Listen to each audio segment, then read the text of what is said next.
presentamos Derecho Urbano e Inmobiliario, las normas que regulan los procedimientos legales para el desarrollo de los municipios y distritos.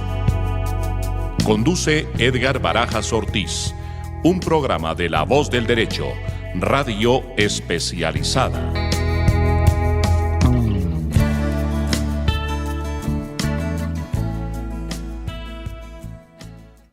Buen día, radioyentes de La Voz del Derecho, programa de Derecho Urbano. Hoy tenemos un programa especial. Les habla Edgar Barajas Ortiz, abogado urbanista, tributarista y evaluador. Pero hoy nos acompaña especialmente para este programa una autoridad en materia de la rama judicial. Y el programa precisamente vamos a tratarlo sobre la reforma de la rama judicial, que es contundente, es necesaria, es pertinente y se requiere ya. El Estado no puede seguir esperando. Aquí se trata del doctor Gustavo Gómez Aranguren, quien ha estado por más de 30, 40 años en la rama, empezó desde juez hasta magistrado, fue presidente del Consejo de Estado y actualmente es un intelectual y crítico de los asuntos estadísticos y de los asuntos complejos de la rama. Él a su vez ha sido catedrático en diferentes universidades de Colombia, en posgrados, en doctorados. Y bienvenido, doctor Gustavo.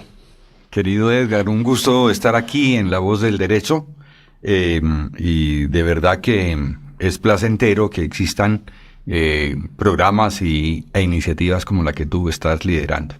Bueno, a los oyentes que nos escuchan en Barranquilla, en la costa, en los llanos, en Panamá, en Venezuela, y que nos siguen en los taxis, en las oficinas, en los apartamentos, en sus casas, es importante que al ciudadano se le hable de lo que estructuralmente Colombia de verdad necesita. Háblenos un poco de eso, doctor Gustavo. Pues básicamente los tiempos que atravesamos como humanidad son tiempos difíciles, porque la evolución del sistema económico ha degenerado en una pérdida de una gran conquista que se logró por allá por el siglo XVIII, que es la libertad, la democracia y el derecho como una condición para que los seres humanos podamos vivir. En el siglo XIX y en el siglo XX se profundizó la noción de derechos. Derechos son atributos y potestades de los seres humanos que son indispensables para compartir en sociedad. Y ahí nace el Estado, que llamamos Estado de Derecho y posteriormente Estado Social de Derecho, que garantiza que nuestra especie no se desgarre, no se mate, no se destruya. En el siglo XXI, ese concepto, básicamente heredado de la filosofía racionalista del siglo XVIII, pues está erosionando. Por razones de la concentración del capital y por razones de las crisis tremendas que viven las sociedades de nuestro mundo y que nos toca fuertemente Latinoamérica. ¿Y qué le ha dado, doctor, por esa crítica? Sé que la ha vivido en su experiencia, esa crítica al manejo perverso que tiene la justicia en Colombia. Montesquieu estructuró un Estado. El Estado significa poder, autoridad y sobre todo una virtud capital para la civilidad, que es la justicia. La justicia es la realización de los derechos.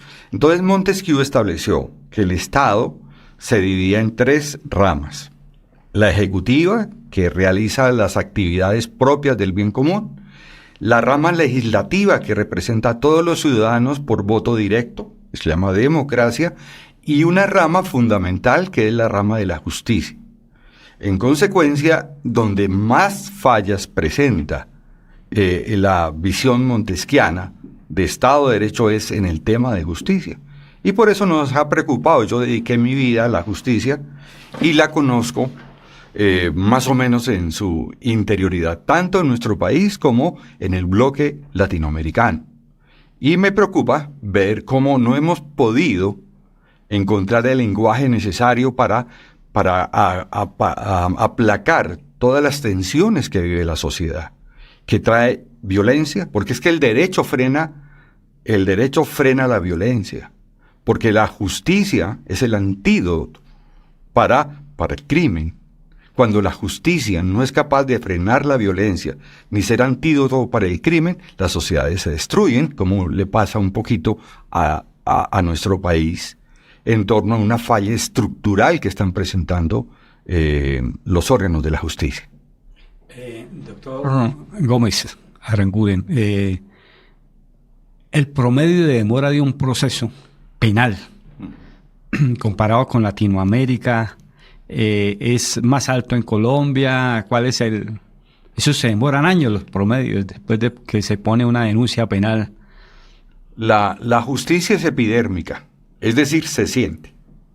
Y lo que la gente siente es que en un 85, un 90% la gente desconfía de la justicia. Y en materia de justicia penal, hay un anclaje muy importante en el que se estableció la Carta del 91 y fue evidentemente en la persecución del crimen, porque la justicia penal protege los derechos que tienen que ver con el ciudadano, con el individuo, individual en su esfera privada y en colectivo en su esfera pública. Y la impunidad es la regla predominante. Y cuando la delincuencia se afirma en las estructuras públicas que nos pertenecen a todos, pues es muy importante la respuesta a través de la Fiscalía. Tenemos más de 30 años de una Fiscalía que no ha podido arrancar. Eso es cierto, y más grave aún cuando la Fiscalía se politiza. Ahorita estamos viviendo el instante de que la rama, la Sala Penal de la Corte Suprema de Justicia demora 6 meses para analizar 3 hojas de vida y aplazan y votan en blanco. O sea, uno se imagina que detrás de todo esto hay otros intereses que el pueblo no sabe leer y al pueblo no se le dice la verdad de lo que está pasando detrás de estas dilaciones. Además que es una obligación de la Corte Suprema de Justicia, la Sala Penal, cumplir con su función. La Sala Plena, perdón. Antes de la Constitución del 91, los jueces eran héroes. Respondieron sin instrumentos, sin recursos, sin sensibilidad por parte de la rama ejecutiva a las amenazas del narcotráfico. Cada semana mataban a un juez, un compañero caía. Es heroico lo que uno puede mirar antes del 91. Con el 91 se copió la Constitución del 78 de España y creamos la Fiscalía y se le dieron muchos recursos del Estado. En ese momento, del 90 para acá, lamentablemente, la Fiscalía ha sido una presa fácil de los grupos de poder que son los que realmente imponen la subordinación en la sociedad. La Constitución, si no hay quien la haga cumplir, es letra mojada. Lamentablemente, ese sector de la investigación y persecución del crimen ha sido conquistado por grupos políticos que están completamente parapetados en el control del Estado y que así pierdan las elecciones, continúan siendo el factor de sumisión de la sociedad y de legitimación de la sociedad, que es lo peor. Porque la sociedad cree en que la justicia es correcta, es una sensación, es epidérmica. En la práctica lo que estamos viendo es que la impunidad en todos los órganos de control es la norma y la nota predominante. Es decir, no tenemos futuro como país, como sociedad. Y al no tener futuro, la miseria y la violencia van a ser la nota característica. Los que trabajan en la justicia no se dan cuenta que en sus manos gravita la estabilidad de la vida psicológica de un conglomerado social. Cuando hay justicia transicional, no de venganza, sino de reconocimiento, de verdad y reparación, aunque no haya cárceles, aunque no haya indemnizaciones económicas, las tensiones y los odios se aplacan. Aquí lo que estamos viendo es una exacerbación de tensiones y de odios, lo cual es terriblemente lamentable y sobre todo en la medida de la carencia de un criterio profundo o por lo menos superficial, pero crítico, en donde la gente use de su razón y de su pensamiento para deliberar, bien sea en colectivo o individualmente, la comprensión de la realidad que le permita entender qué es lo que sucede y cuáles son los valores supremos de la vida en todas las especies, pero principalmente en el ser humano. Excelente diagnóstico. Así es. Doctor Gómez Aranguren, con base en su experiencia y con base en su ese análisis que permanentemente y a través de su trayectoria en la vida, ¿cuál es la propuesta para el país? ¿Cuál es el hito central de la reforma judicial que ya está esperando el Estado? En la medida que mi experticia es el trabajo con la justicia y el manejo del derecho, yo pienso que la dificultad mayor la tenemos en el diseño constitucional de la rama judicial que nació de la Carta del 91. ¿Por qué razón? Se hicieron muchas cortes, y cuando hay muchas cortes no se sabe quién tiene la última palabra. Primer aspecto. No hay unidad, no hay cohesión en ese aspecto. En segundo lugar, las cortes entraron a tener, las altas cortes empezaron a tener facultades de tipo electoral. Eso las politizó en un grado fuerte. Y al politizarlas, esos instrumentos institucionales en los que la sociedad entrega toda su confianza se convierten en arma útil para servir a intereses absolutamente egocéntricos de los grandes poderes económicos que rigen la sociedad y el país. Es decir, el juez tiene que ser imparcial. Es decir, el juez tiene que ser transparente. Y lo que hemos conseguido es que a nivel de las altas cortes, ni hay imparcialidad ni hay transparencia.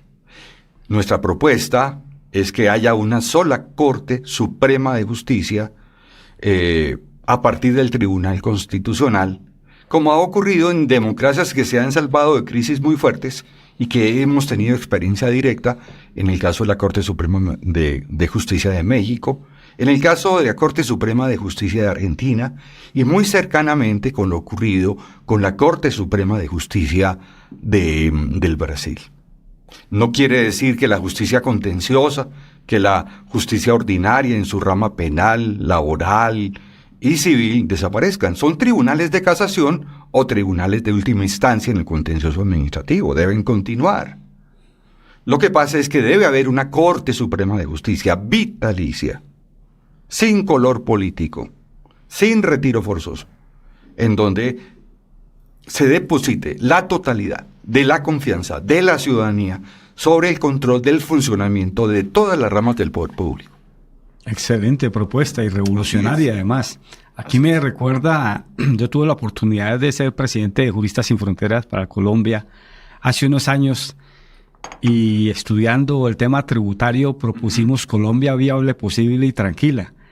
Y entre esas cosas proponíamos que el Congreso no puede ir más allá de 20 congresistas, pues un número impar.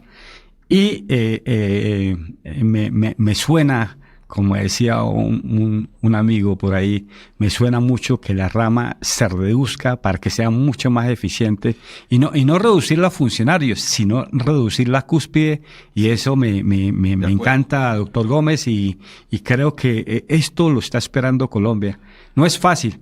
Entonces la pregunta siguiente y concatenada es esto, ¿cómo hacer? Yo estoy pendiente y La Voz del Derecho quiere hacer unos talleres, unos foros sobre la reforma judicial, porque no es fácil a un statu quo, mejor dicho, con un establecimiento, con intereses económicos, políticos, incluso culturales que están arraigados a no dejar hacer cambios. Entonces, ¿cómo sería el procedimiento y si nos acompañaría en esos foros judiciales que vamos a organizar desde La Voz del Derecho?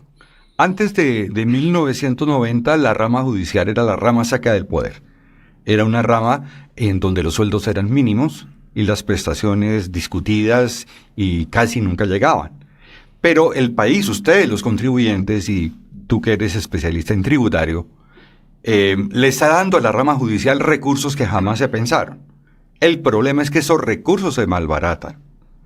Debemos atender la demanda de justicia creando muchísimos más empleados judiciales, muchísimos más juzgados, fiscalías y casas de justicia que permitan resolver los litigios prontamente. Pero debemos achicarla en la cúspide, para que haya una sola voz, un solo mando, para que haya transparencia y seguridad jurídica. Aquí cada tribunal saca su jurisprudencia y hay choque de trenes. Eso genera discriminaciones, genera distorsiones en la colectividad, prevaricatos colectivos permanentes, y tenemos una rama judicial bien pagada. Un magistrado de alta corte gana 49 a 50 millones de pesos. Eso se logró en la década del 90, darles dignidad, y pensamos que una remuneración concurrente con el Congreso iba a hacer una rama judicial mucho más activa, mucho más comprometida con la democracia y la justicia, y no tuvimos ese resultado. Muy interesante. Bueno, a todos los oyentes, mil gracias aquí desde estos micrófonos. Les damos un saludo especial al doctor José Gregorio Hernández, nuestro director general de La Voz del Derecho, y al ingeniero Luis Daza, quien maneja el Control Master. Mil gracias y hasta pronto. Han escuchado Derecho Urbano e Inmobiliario, las normas que regulan los procedimientos legales para el desarrollo de los municipios y distritos. Condujo Edgar Barajas Ortiz, un programa de La Voz del Derecho, radio especializada.